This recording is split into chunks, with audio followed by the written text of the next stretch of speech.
Hi friends, welcome back to my channel. In today's video, I'm going to be sharing 10 books with you coming out this April. So the first 6 books on this list are YA fantasy books, and then the last 4 are adult romantasy books. So let's start with the YA fantasy books. So I'm going to talk about these in order of publication date from soonest to latest. So book number 1 comes out on April 1st, and it's The Notorious Virtues by Alwyn Hamilton. So this one seems like it's going to have 2 main characters. So our first main character is 16-year-old Nora, and she is the daughter of the most powerful heiress in their country.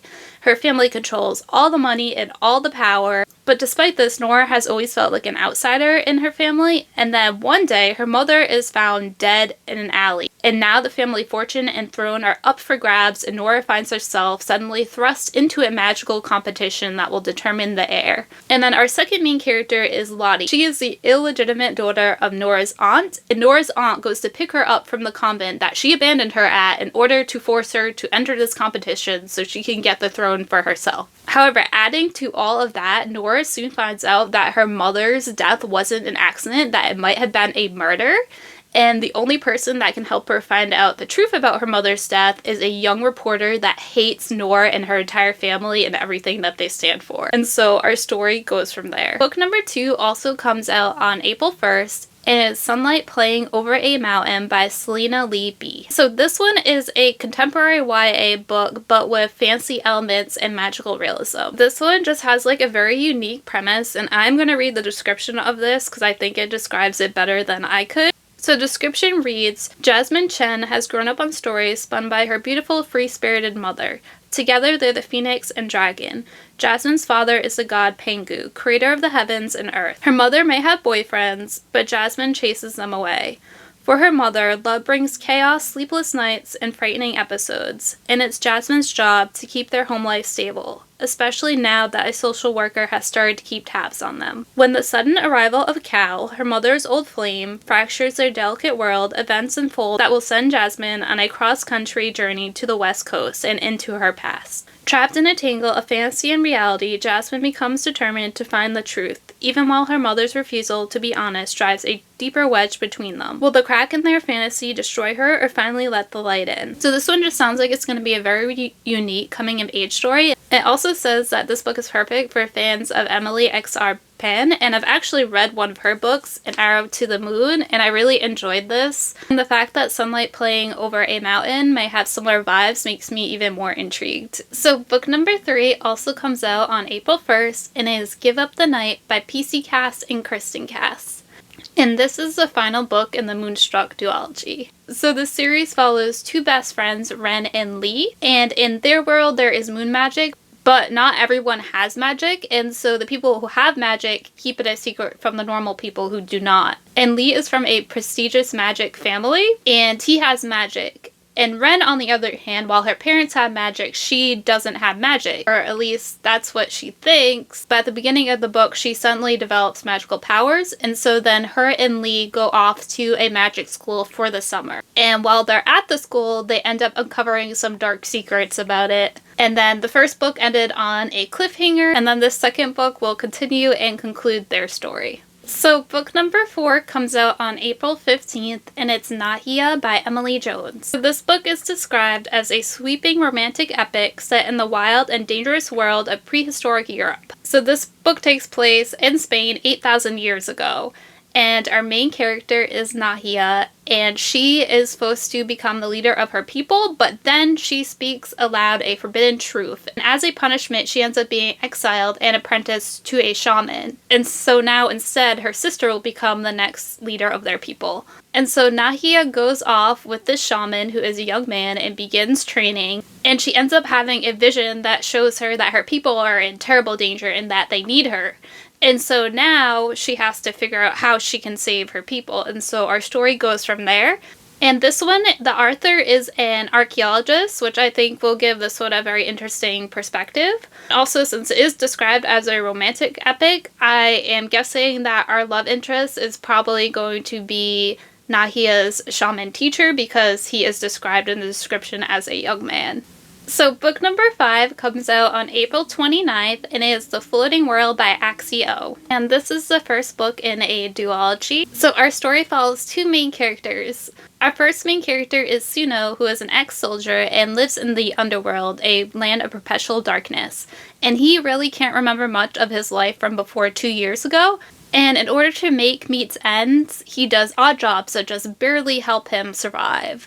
However, one day he learns about a job that could forever change his life because the reward is a whole chest of gold promised to any mercenary that can hunt down a girl who wields silver light. And then our second main character is the girl who wields silver light, Ren. So Ren is a cheerful and spirited acrobat who travels around the country with her adopted family putting on performances at villages. But during one of their performances, the village is attacked by a human-like demon, and Ren, in a bout of fear and rage, releases a silver light that kills the demon. However, even though she killed the demon, her uncle still ended up wounded, and the wound is like really bad and it's poisoned. So determined to save her uncle and find a cure, she ends up going off on a journey.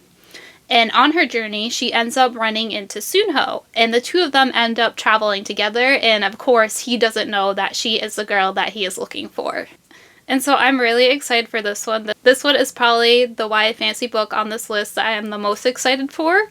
And one of the reasons I am really excited for it is because Axie wrote The Girl Who Fell Beneath the Sea, and this was a book that I really, really enjoyed. And also, this new book that's coming out is giving me Final Fantasy vibes. And I'm a fan of the Final Fantasy video games. So book number 6 and the final YA fantasy book on this list comes out on April 29th, and it's Love at Second Sight by F.T. Lukens. Our main character in this one is 15-year-old Cam Reynolds, and he's in high school and he's a sophomore, but he doesn't go to just any normal high school. He goes to a high school for supernaturals. So everyone at that high school has supernatural powers. It could be a witch or a werewolf, something like that. However, he does not. He's just a normal human, or so he thinks.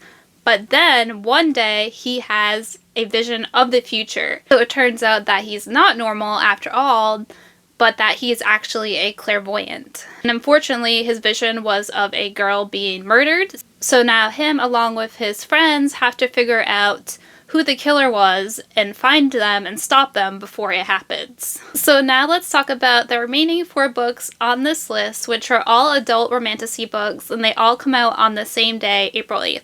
So book number 7, and the romantasy book that I am most excited for that is on this list, is Firebird by Juliette Cross. And yes, I was first drawn to this book because the cover and the sprayed edges are gorgeous. And this book is described as House of Dragon meets From Blood and Ash in this epic, scorching, dark romantasy.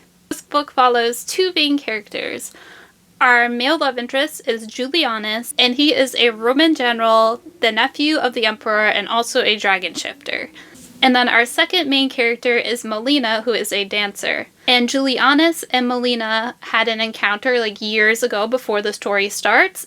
And Julianus was captivated by her, and he gave her a secret talisman. But she at the time had no idea that he was a Roman general, and that he wasn't just any Roman general, that he was the Roman general of legendary brutality. And now years later, Julianus is present when Melina's life is in danger, and so he instinctively shifts into his dragon form and saves her. And so our story goes from there. Book number 8 is House of Blight by Maxym M. Martineau. So this is the first book in a gothic fantasy duology. Our main character in this one is Idira, and she is a Threadmaster, and a Threadmaster is a very rare and powerful magic to have because it means that she can cure diseases and heal injuries in the blink of an eye. But, like most magic, it comes with a cost. And in order to use her powers, she has to use a slither of her own life to do so. And so she has always kept her powers a secret. But then one day, the powerful Fernglove family discovers her secret. And the Ferngloves, they are charming, they are beautiful, they are powerful, and they always get what they want. So all that's going on, and then Idira's brothers end up contracting the Blight, which is an incurable disease that is infecting many people in the town at the moment.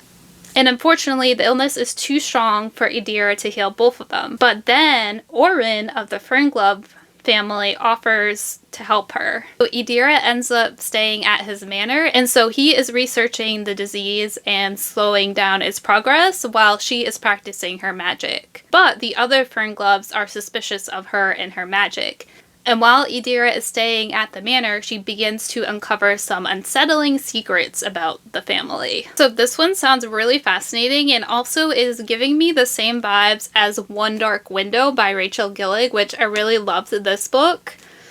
So the fact that House of Blight is giving me these vibes makes me really want to read it. So book number 9 is The Windweaver by Julie Johnson. So our main character in this one is Raya. And in her world, magic is feared, and she is an halfling, which is unfortunate because halflings are killed on sight. And at the beginning of this book, she is captured and she is about to be executed, but she is saved by a mysterious mercenary.